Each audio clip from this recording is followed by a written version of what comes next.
गंगा को क्या नहीं कहा जा सकता? ऑप्शन ए विष्णुपदी, बी सुरसरी, या सी सुरधुनी, या ऑप्शन डी हैरंब। तो देखिए गंगा को क्या नहीं कहा जा सकता, यानी गंगा के पर्यायवाची इनमें से कौन सा नहीं है? तो याद रखिएगा गंगा को कहा नहीं जा सकता है हैरंब, क्योंकि गंगा का पर्यायवाची शब्द हैरंब नहीं है। विष्णुपदी भी गंगा के लिए और सुरसरी भी गंगा का पर्यायवाची है और सुरधनी। तो याद रखिएगा तीनों ही ए बी सी गंगा के पर्यायवाची हैं, इसलिए हैरंब यहाँ पर राइट आंसर हो जाएगा। गंगा को विष्णुपदी भी कहा जाता है, सुरसरी भी और सुरधुनी भी, तो तीनों पर्यायवाची गंगा के हैं। हैरंब नहीं कहा जा सकता क्योंकि हैरंब गंगा का पर्यायवाची नहीं है। नेक्स्ट क्वेश्चन है, सूर्य का पर्यायवाची शब्द नहीं है। ऑप्शन ए प्रभाकर, बी दिनकर, सी विभाकर, या डी दिनेश। तो सूर्य का पर्यायवाची आपको बताना है कि इनमें से कौन सा नहीं होगा। तो देखिए याद रखिएगा सूर्य के जो पर्यायवाची शब्द होते हैं उसमें प्रभाकर होता है, दिनकर भी सूर्य का पर्यायवाची है और दिनेश भी। तो यहाँ पर ऑप्शन सी राइट होगा, विभाकर सूर्य का पर्यायवाची नहीं है। प्रभाकर भी कहा जाता है, दिनकर भी कहा जाता है और दिनेश भी कहा जाता है, ये तीनों ही पर्यायवाची सूर्य के हैं। विभाकर सूर्य का पर्यायवाची नहीं है। नेक्स्ट क्वेश्चन है, विष्णु का पर्यायवाची शब्द नहीं है। ऑप्शन ए कमलेश, बी कमलाकांत, सी कमलापति, या डी कमलासन। तो विष्णु जी का पर्यायवाची शब्द इनमें से कौन सा नहीं है? तो राइट आंसर आपको याद रखना है।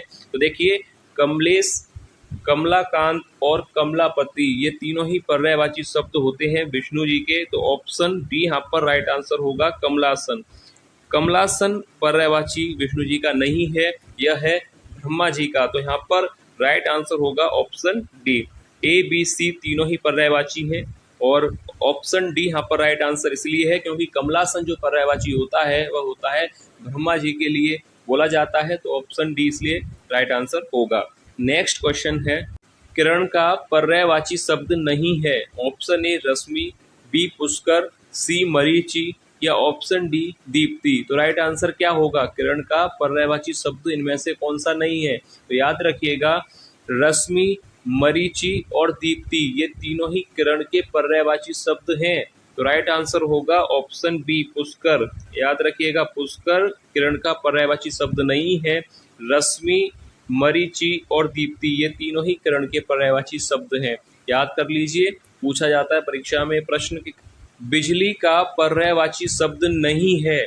नहीं है कि प्रश्न इसलिए ज्यादा लिए गए हैं ताकि आपको पर्यायवाची शब्द याद हो सकें, क्योंकि अगर प्रश्न होता कि बिजली का पर्यायवाची शब्द है तो एक राइट आंसर होता, इससे ज्यादा जानकारी आपको नहीं मिलेगी। तो नहीं है कि प्रश्न इसलिए लिए गए हैं ताकि आपको एक शब्द के तीन तीन पर्यायवाची याद हो सके। तो जैसे कि बिजली का पर्यायवाची शब्द नहीं है तो ऑप्शन ए दामिनी, बी छपा, सी चपला, या डी तड़ित। तो यहाँ पर तीन पर्यायवाची आपको याद हो जाएंगे। बिजली के पर्यायवाची शब्द होते हैं दामिनी, चपला और तड़ित। तो ऑप्शन बी राइट आंसर। दामिनी का पर्यायवाची शब्द नहीं है। ऑप्शन ए चंद्रातप, बी कौमुदी, सी ज्योत्सना, या डी सर्वरी। तो देखिए चांदनी का पर्यायवाची नहीं है, तो यहाँ पर तीन आपको याद होंगे। चांदनी के पर्यायवाची कौन कौन से होते हैं? चंद्रातप भी कहा जाता है, कौमुदी भी चांदनी के लिए कहा जाता है, और ज्योत्सना भी पर्यायवाची किसका है? चांदनी का। पर यहाँ पर ऑप्शन डी ही राइट होगा क्योंकि यह चांदनी का पर्यायवाची नहीं है। यह किसका पर्यायवाची है? याद रखिएगा ये भी प्रश्न बनता है, किसका पर्यायवाची है? रात का। तालाब का पर्यायवाची शब्द क्या होगा? ऑप्शन ए सरसी, बी त्रिदश, सी दिवस, या ऑप्शन डी कुसुम सर। तो यहाँ पर तालाब का पर्यायवाची आपको बताना है कि क्या होगा। तो याद रखिएगा तालाब का पर्यायवाची यहाँ पर हो जाएगा ऑप्शन पहला ही सही होगा, सरसी। सरसी तालाब का पर्यायवाची शब्द होता है। बाकी जो तीन यहाँ पर हैं त्रिदश, दिवस और कुसुम सर, ये भी तो किसी ना किसी के पर्यायवाची होंगे। तो देखिए त्रिदश किसका होता है, याद रखना है आपको, ये होता है देवता का पर्यायवाची। किसका होता है? देवता का। त्रिदश पर्यायवाची होता है देवता का।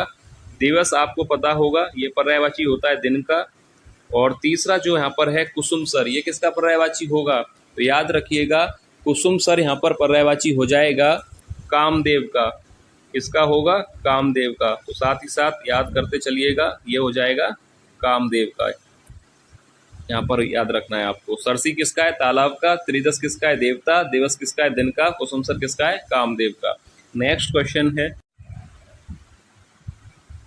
अब देखिए अगला प्रश्न है, पेड़ का पर्यायवाची शब्द नहीं होगा? ऑप्शन ए दरख्त, बी रुख, सी वृक्ष या डी विभु। तो राइट आंसर क्या होगा? पेड़ का पर्यायवाची इनमें से कौन सा नहीं है? तो याद रखिएगा, दरख्त भी होता है, रुख भी होता है और वृक्ष भी होता है। तो राइट आंसर हो जाएगा विभु, जो कि पेड़ का पर्यायवाची नहीं है। ऑप्शन डी यहाँ पर राइट आंसर हो जाएगा। बाकी दरख्त, रुख और वृक्ष ये तीनों जो आप देख रहे हैं ये पेड़ के पर्यायवाची शब्द हैं। नेक्स्ट क्वेश्चन है, रात्रि का पर्यायवाची शब्द क्या होगा? ऑप्शन ए यामिनी, बी रजनी, सी सरवरी, डी सागर। तो यहाँ पर पर्यायवाची देखिए 3 याद होंगे आपको रात्रि के, कौन कौन से हैं? यामिनी भी रात्रि का पर्यायवाची है और रजनी भी रात्रि का पर्यायवाची है, और जो सबसे ज्यादा पूछा जाता है ऑप्शन सी, ये भी रात्रि का पर्यायवाची है। तो राइट आंसर क्या होगा? सागर।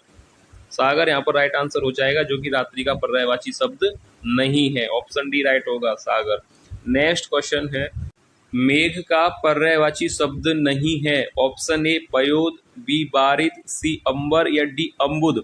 तो मेघ का पर्यायवाची शब्द नहीं है, आपको बताना है। तो 3 यहाँ पर मेघ के पर्यायवाची हैं, कौन कौन से होते हैं? तो देखिए, पयोद मेघ का पर्यायवाची होता है, बारिद भी मेघ का पर्यायवाची होता है और अम्बुद भी मेघ का पर्यायवाची होता है। तो यहाँ पर राइट आंसर होगा अंबर, जो कि किसका पर्यायवाची होता है? अंबर। अंबर होता है आकाश का पर्यायवाची, गगन का पर्यायवाची। तो यहाँ पर ऑप्शन सी राइट आंसर होगा, अंबर मेघ का पर्यायवाची नहीं है, यह आकाश का पर्यायवाची है। पृथ्वी का पर्यायवाची शब्द नहीं है। तो यहाँ पर राइट आंसर क्या होगा? अवनी, इला, मेदनी या लोकमाता। पृथ्वी के पर्यायवाची में बार बार इसलिए कराता हूँ क्योंकि यहाँ पर प्रश्न बनता है। तो पृथ्वी का पर्यायवाची शब्द नहीं है, तो याद रखिएगा, अवनी पृथ्वी का पर्यायवाची है, इला पृथ्वी का पर्यायवाची है और मेदनी, ये तीनों ही पर्यायवाची पृथ्वी के हैं। तो राइट आंसर होगा लोकमाता पृथ्वी का पर्यायवाची नहीं है। नेक्स्ट क्वेश्चन है, हाथी का पर्यायवाची शब्द नहीं है। तो यहाँ पर भी 3 आपको याद होंगे। हाथी का पर्यायवाची शब्द नहीं है, दंती, कुंभी, वितुंड या चमरी। तो राइट आंसर क्या होगा यहाँ पर, जो हाथी का पर्यायवाची नहीं है?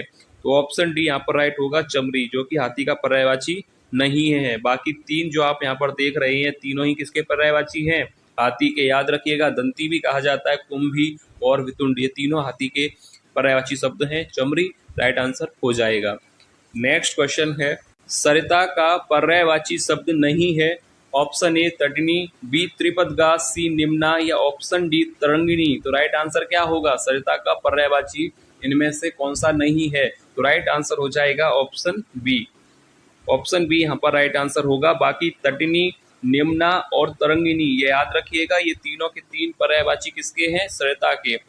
तटनी भी कहा जाता है, निम्ना भी और तरंगिणी, ये याद रखिएगा, ये तीनों हैं किसके? सरिता के पर्यायवाची। और ऑप्शन बी यहाँ पर राइट आंसर होगा, क्योंकि ये किसका पर्यायवाची है? गंगा का।